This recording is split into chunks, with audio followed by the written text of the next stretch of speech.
আসসালামু আলাইকুম ভিউয়ার্স, প্রথমে জানিয়ে দেব এক্সক্লুসিভ কিছু তথ্য এবং জানতে পারবেন এবার সমন্বয়ক হাসনাতের হুঁশিয়ারি বার্তা। বিচারের সম্মুখীন না হওয়া পর্যন্ত আওয়ামী লীগের রাজনীতি করার সুযোগ নেই বলে হুঁশিয়ারি বার্তা দিয়েছেন। আরও কি বললেন এই আওয়ামী লীগের বিচার কেন্দ্র নিয়ে তা জানতে পারবেন বিস্তারিত প্রতিবেদনে। এরপর জানিয়ে দিব অবশেষে কিন্তু র্যাবের হুঁশিয়ারি বার্তা এলো। ওবায়দুল কাদের, নানক, হারুনের তথ্য পেলে গ্রেপ্তার করা হবে। তারা দেশে আছে কিনা, আদৌ বিদেশে পালিয়ে গেছে তার কোনো তথ্য নেই। আরও কি বললো এই গ্রেফতার বিষয় নিয়ে, ওবায়দুল কাদের এবং নানকের বিষয়ে তা জানতে পারবেন। সেই সাথে আরও জানতে পারবেন সংস্কারের পাশাপাশি নির্বাচনের কাজেও এগিয়ে নেবে এই অন্তর্বর্তীকালীন সরকার, এমনটা দাবি করেছেন উপদেষ্টা। আরও কি বিষয় উঠে আসলো বিস্তারিত প্রতিবেদনের তথ্য জানতে পারবেন পুরোটা। এবং সবশেষে আপনাদের মাঝে জানিয়ে দিব এবার বিপিনুল হক নূর 12টি প্রস্তাব দিয়েছেন। সংসদের মেয়াদ 4 বছর চায় গণ অধিকার পরিষদ। আরও কি উঠে আসলো তার এই 12টি প্রস্তাবের মধ্যে তা জানতে পারবেন ভিডিওর শেষ অংশে এক্সক্লুসিভ একটি রিপোর্টের মাধ্যমে। এতক্ষণ শুনছিলেন শিরোনাম, এবার বিস্তারিত। চলুন এবার তুলে ধরি সমন্বয়ক হাসনাত কি হুঁশিয়ারি বার্তা দিয়েছেন। বিচারের সম্মুখীন না হওয়া পর্যন্ত আওয়ামী লীগের রাজনীতি করার কোনো ধরনের সুযোগ নেই বলে হুঁশিয়ারি বার্তা দিয়েছেন এই সমন্বয়ক হাসনাত আব্দুল্লাহ। বিচারের সম্মুখীন না করে আওয়ামী লীগের রাজনীতি করার কোনো সুযোগ দেওয়া হবে না, এমনটা জানিয়েছেন বৈষম্য বিরোধী ছাত্র আন্দোলনের অন্যতম সমন্বয়ক হাসনাত আব্দুল্লাহ।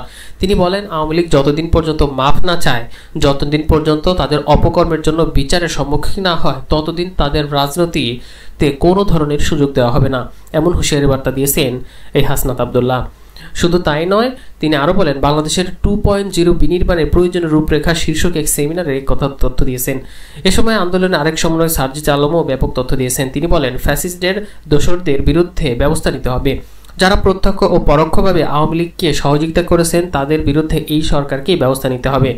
আরও তিনি বলেছেন সামরিক বাহিনীর রাজনৈতিক হস্তক্ষেপ বন্ধ করতে কমিশন গঠন করতে হবে এবং সেই সাথে সামরিক আইনের সংস্কার সহ 3 দফা দাবিও পেশ করা হয় সেমিনারে। এ সকল বিষয় থেকে আরও বোঝা যায় ব্যাপক কঠোর হচ্ছে সমন্বয়করা, এবং তারা স্পষ্ট করে একটি সম্মেলনে এটাও বলে এই 2 মাস অতিক্রম করলো এই উপদেষ্টা পরিষদের, অর্থাৎ এই অন্তর্বর্তী সরকারের, কিন্তু এখন পর্যন্ত আওয়ামী লীগের বিরুদ্ধে যে অবস্থান সেটা চোখে পড়ার মতো কোনো কিছু হয়নি, এমনটা দাবি করেছেন তারা। শুধু তাই নয়, এখনও অনেক কিছুই সংস্কার বাকি বলেও তারা মত প্রকাশ করেছেন। এখন দেখার বিষয় আরও কত দূর গেলে সামনের দিকে যে তাদের বিরুদ্ধে ব্যবস্থা নেওয়া হবে। এরপর জানিয়ে দিচ্ছি এবার কিন্তু ওবায়দুল কাদের, নানক, হারুনের তথ্য পেলে গ্রেপ্তার করা হবে বলে হুঁশিয়ারি বার্তা দিয়েছে র্যাব। তাহলে কি আমাদের সেটা ভুল ধারণা বা গুজব ছড়িয়েছিল যেখানে ডিবি হারুনকে গ্রেপ্তার করা হয়েছে এবং হাসপাতালে ভর্তি যে ছবিগুলো ভাইরাল হয়েছিল সেগুলো মিথ্যা? তারা কি আগে থেকে দেশ ছেড়ে পালিয়েছে? এমন কোনো ধরনের তথ্য দিতে পারছে না র্যাব। সেই সাথে আরও তারা তথ্য দিচ্ছে যে ওবায়দুল কাদের, নানকের তথ্য পেলে তারা গ্রেফতার করবে। আওয়ামী লীগের সাধারণ সম্পাদক ওবায়দুল কাদের, সেই সাথে সভাপতি মণ্ডলীর সদস্য জাহাঙ্গীর কবির নানক ও সাবেক ডিবি প্রধান হারুন রশিদের তথ্য পেলে গ্রেফতার করা হবে বলে জানিয়েছে র্যাব। র্যাবের এই তথ্য আরও স্পষ্ট করে হুঁশিয়ারি বার্তা দেয় এখান থেকে। র্যাবের মধ্যে অনেকে হেভিওয়েট প্রার্থীকেও গ্রেফতার করেছে, কিন্তু এখন পর্যন্ত ওবায়দুল কাদের, জাহাঙ্গীর কবির নানক ও হারুন রশিদকে গ্রেফতার করতে সক্ষম হয়নি। তারাই ছিল সবচেয়ে বেশি বিতর্কিত এবং তাদেরকে গ্রেফতার করতে পারেনি র্যাব। তাদের গ্রেফতারের অগ্রগতির বিষয়ে প্রশ্ন করলে র্যাব বলেন তাদের বিষয়ে আমাদের কাজ চলছে, তথ্য পেলে গ্রেফতার করা হবে। বৈষম্য বিরোধী ছাত্র আন্দোলনের গণহত্যায় জড়িতদের গ্রেফতারের ভূমিকায় র্যাবের ভূমিকা জানতে চাইলে লেফটেন্যান্ট কর্নেল মোমিন ফরদৌসী বলেন বৈষম্য বিরোধী ছাত্র আন্দোলনের 5ই আগস্টের পরে এখন পর্যন্ত র্যাব 1070 জনকে গ্রেফতার করেছে। এরই মধ্যে বিগত বছরের সরকারের উচ্চ পর্যায়ের প্রায় 39 জনকেও গ্রেফতার করেছে তারা। পাশাপাশি অস্ত্র হাতে ছাত্র জনতার উপর গুলির ঘটনায় 15 জনকে গ্রেফতার করা হয়েছে। যাদের ভিডিও সামাজিক যোগাযোগ মাধ্যমে ছড়িয়ে পড়েছিল তাদেরকে চিহ্নিত করে গ্রেফতার করা হয়েছে। এই র্যাব বলেন র্যাবের নেতৃত্বানুষ্ঠায় রাজনৈতিক নেতা থেকে শুরু করে উচ্চ পর্যায়ে অনেককে গ্রেফতার করেছে। এছাড়া বিপুল পরিমাণ অস্ত্র ও গোলাবারুদ উদ্ধার করেছে। কেউ যদি কোনো তথ্য পান তাহলে র্যাবকে দিলে অবশ্যই ব্যবস্থা নেওয়া হবে বলে হুঁশিয়ারি বার্তা দিয়েছে এই র্যাব। সেই সাথে র্যাব সবসময় সাধারণ মানুষের পাশে আছে বলেও জানিয়েছে। পুলিশের 90 জনের বেশি কর্মকর্তা এছাড়াভুক্ত আসামি। র্যাবের কোনো সদস্য কি আসামিকে করা হয়েছে কিনা জানতে চাইলে এই লেফটেন্যান্ট কর্নেল মোমিন ফরদৌসী বলেন র্যাবের কোনো সদস্য পালিয়ে যায়নি। অন্যান্য বাহিনীতে হলেও র্যাবের কোনো সদস্য কর্মবিরতিও যায়নি বলে দাবি করেন এই র্যাব। সেই সাথে তারা বলেন র্যাবের যদি কোথাও কোনো ধরনের দুর্নীতি প্রমাণ হয় বা কেউ যদি যুক্ত থাকে তাদের বিরুদ্ধে ব্যবস্থা নেওয়া হবে বলেও হুঁশিয়ারি বার্তা দেয় এখান থেকে। এদিকে অন্তর্বর্তী সরকার স্পষ্ট করে জানিয়েছে সংস্কারের পাশাপাশি নির্বাচনের কাজও তারা এগিয়ে নেবে। অন্তর্বর্তী সরকার সংস্কারের কাজের পাশাপাশি নির্বাচনের কাজ এগিয়ে নেবে। নির্বাচনের প্রস্তুতি, নির্বাচন কমিশন গঠন, এই কাজগুলো এগিয়ে নেবে তারা। 2 কাজ একসঙ্গে করার অর্থ হচ্ছে যখনই সংস্কার নিয়ে ঐক্যমতে আসবে তখনই যাতে দ্রুত সময়ের মধ্যে নির্বাচন দেওয়া যায় সেজন্য দুটি কাজই একসঙ্গে করা হচ্ছে, এমনটা তথ্য দিচ্ছেন কিন্তু উপদেষ্টা পরিষদ। সেই সাথে আরও নানা ধরনের বিষয়ে তথ্য দিয়েছে।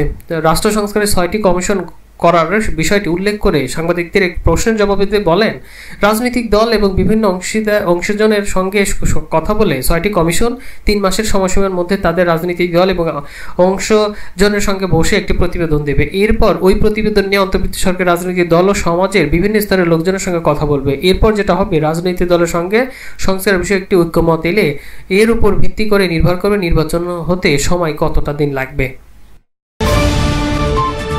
এবং সবশেষে এবার আপনাদের মাঝে তুলে ধরতে যাচ্ছি ভিপি নুরুল হক নূরের কিন্তু 12টি প্রস্তাব। সেই সাথে সংসদের মেয়াদ 4 বছর চেয়ে বসেছে এই গণ অধিকার পরিষদের নেতা ভিপি নুরুল হক নূর। হঠাৎ করে 4 বছর কেন চাইলো তারা এবং আরও কি কি তথ্য দিয়েছে 12টি দফার মধ্যে, চলুন দেখে নিই। জাতীয় সংসদের মেয়াদ 1 বছর কমিয়ে 5 বছরের জায়গায় এখন 4 বছর করার দাবি জানিয়েছে অন্তর্বর্তী সরকারকে পরামর্শ দিয়েছে এই ভিপি নুরুল হক নূর। পাশাপাশি দ্বিকক্ষ বিশিষ্ট সংসদের দাবিও জানিয়েছে দলটি।